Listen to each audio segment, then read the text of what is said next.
નમસ્તે મિત્રો, સ્વાગત છે અમારી યુટ્યુબ ચેનલમાં।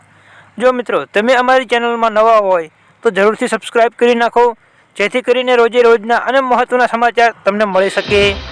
વાત કરીએ આજના સમાચારને લઈને તો લોકસભાની ચૂંટણી પહેલાં જ ગુજરાતમાં પક્ષ પલટાની મોસમ ખાલી છે। કોંગ્રેસ અને આમ આદમી પાર્ટીના ધારાસભ્યો રાજીનામું આપીને ભાજપનો ખ્યાસ ધારણ કર્યો છે।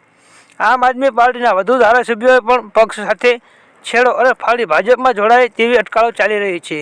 ત્યારે આ અટકળોને આમ આદમી પાર્ટીના બોટાદ અને જામજોધપુરના ધારાસભ્યોએ રદિયો આપ્યો છે।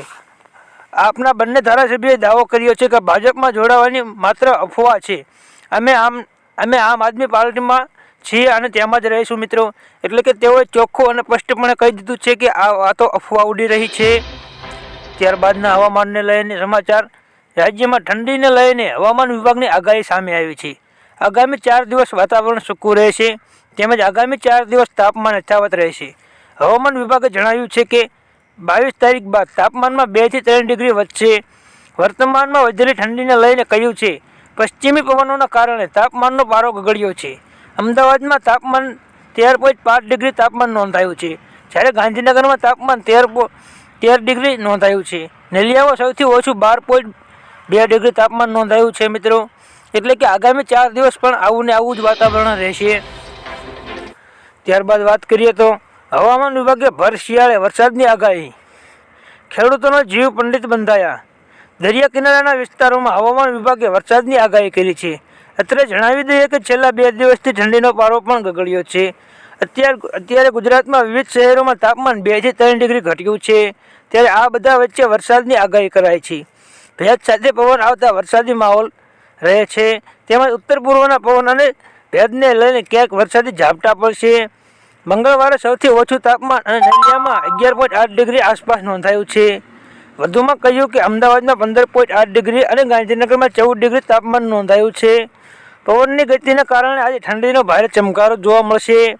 આગામી 3 દિવસ બાદ તાપમાનમાં 1 ડિગ્રી વધી કે ઘટી શકે છે તેમ હવામાન વિભાગ દ્વારા આગાહી આપવામાં આવી છે મિત્રો। ત્યારબાદ મહત્વના અને મુખ્ય સમાચારની વાત કરવામાં આવે તો સસ્પેન્ડ સાંસદો સામે વધુ એક મોટી કાર્યવાહી કરવામાં આવી।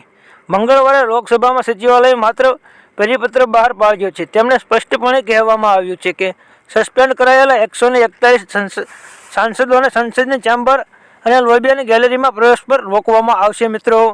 તમને જણાવ્યું કે દઈએ કે લોકસભામાં કુલ 95 સાંસદોને સસ્પેન્ડ કરવામાં આવ્યા છે, જ્યારે 46 સભ્યોને રાજ્યસભામાંથી સસ્પેન્ડ કરવામાં આવ્યા છે। આ સાંસદો પર સંસદની કાર્યવાહીમાં અવરોધ ઊભો કરવાનો આરોપ છે। સંસદની કાર્યવાહી બાદ ઇન્ડિયા ગઠબંધન દ્વારા શુક્રવારે દેશવ્યાપી સરકાર વિરોધ જાહેરાત કરવામાં આવી છે। વાસ્તવમાં વિપક્ષના નેતાઓ સાંસદની સુરક્ષા ભંગના ઘટના પર કેન્દ્રીય ગૃહમંત્રી અમિત શાહે નિવેદનની માગણી પર અડગ છે અને હંગામો મચાવી દીધો છે મિત્રો। ત્યારબાદ કોરોનાને લઈને મહત્વના સમાચાર મિત્રો। દેશમાં વધી રહેલા કોરોનાના કેસ વચ્ચે બુધવારે કેન્દ્રીય સ્વાસ્થ્ય મંત્રી મનસુખ માંડવિયાના નેતૃત્વ હેઠળ ઉચ્ચ સ્તરીય બેઠક યોજાઈ હતી। આ બેઠકમાં તમામ રાજ્યોના આરોગ્ય મંત્રીઓ સાથે રાજ્યના સચિવો પણ હાજર રહ્યા હતા। આ સમયગાળા દરમિયાન રાજ્યના તમામ એલર્ટ રહેવા માટે કહેવામાં આવ્યું છે। સમીક્ષા બેઠકમાં કેન્દ્રીય સ્વાસ્થ્ય મંત્રી મનસુખ માંડવિયાએ કહ્યું, આપણે સાવચેત રહેવાની જરૂર છે, પરંતુ ગભરાવાની જરૂર નથી। આ બેઠકમાં તેમણે તમામ રાજ્યોને દર 3 મહિને એકવાર તમામ હોસ્પિટલોમાં માત્ર એક ડ્રીલ નિર્દેશ આપ્યો છે। તેમણે કેન્દ્ર તરફ રાજ્યોને સંપૂર્ણ મદદની ખાતરી પણ આપી છે।